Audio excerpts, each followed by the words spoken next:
What is going on, LFA youth, and welcome back to 260 and 260. Sorry for my lack of camera. The lighting in here is just not excellent today, and I don't want to put my face on the screen if it's not an excellent image. But we're going to be in Matthew chapter 22 today. We're going to be reading in the NLT, so if you want to follow word for word, you're going to have to read in the NLT as well. Let's get right into it. Verse 1. Jesus also told them other parables. He said, "The kingdom of heaven can be illustrated by a story of a king who prepared a great wedding feast for his son. When the banquet was ready, he sent his servant to notify those who were invited, but they all refused to come. So he sent other servants to tell them, 'The feast has been prepared. The bulls and fattened cattle have been killed, and everything is ready. Come to the banquet.' But the guest he had invited ignored them and went their own way, one to his farm, another to his business, and others sieged his messengers and insulted them and killed them." Wow, that's intense. Verse 7, "The king was furious, and he sent out his army to destroy the murderers and burn their town.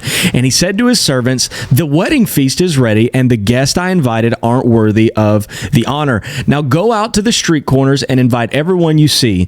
So the servants brought in everyone that they could, fine, good, and bad alike, and the banquet hall was filled with guests. But when the king came in to meet the guest, he noticed a man who wasn't wearing the proper clothes for a wedding. 'Friend,' he asked, 'how is it that you are here without wedding clothes?' But the man had no reply. Then the king said to his aides, 'Bind his hands and feet and throw him into the outer darkness, where there will be weeping and gnashing of teeth. For many are called, but few are chosen.'" Verse 15, "Then the Pharisees met together to plot how to trap Jesus into saying something for which he could be arrested. They sent some of their disciples along with the supporters of Herod to meet with him. 'Teacher,' they said, 'we know how honest you are. You teach the way of God truthfully. You are impartial and don't play favorites. Now tell us what you think about this. Is it right to pay taxes to Caesar or not?' But Jesus knew their evil motives, and he said, 'You hypocrite, why are you trying to trap me? Here, show me the coin used for the tax.' And when they handed him a Roman coin, he asked, 'Whose face and title are stamped on it?' 'Caesar's,' they replied. 'Well then,' he said, 'give to Caesar what belongs to Caesar, and give to God what belongs to God.' His reply amazed them, and they went away." Verse 23, "That same day, Jesus was approached by some Sadducees, religious leaders who say there are no resurrection from the dead." By the way, Bible nugget right there if you didn't know what a Sadducee was. They posed this question. "Teacher," Moses said, "if a man dies without children, his brother should marry the widow and have a child who will carry on the brother's name. Well, suppose there are 7 brothers. The oldest one married and then died without children, so his brother married the widow. But the second brother also died, and the third brother married her. This continued with all 7 of them. Last of all, the woman also died. So tell us, whose wife will she be in the resurrection? For all 7 were married to her." Jesus replied, "Your mistake is that you don't know the scriptures, and you don't know the power of God.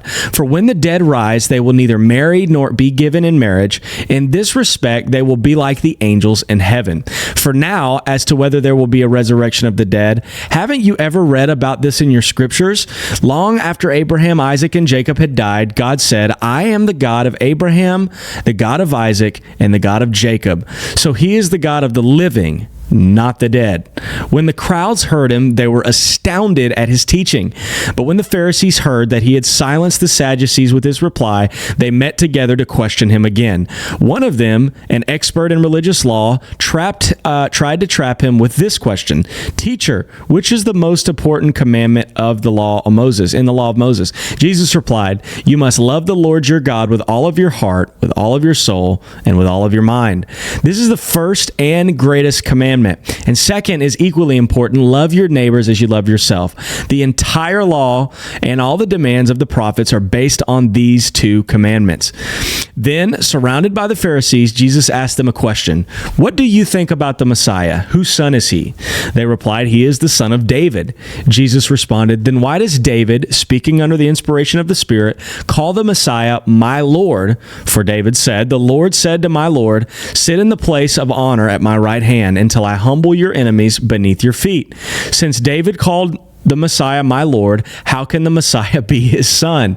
No one could answer him. And after that, no one dared to ask him any more questions. Well, that's going to wrap it up for 260 and 260 day 22.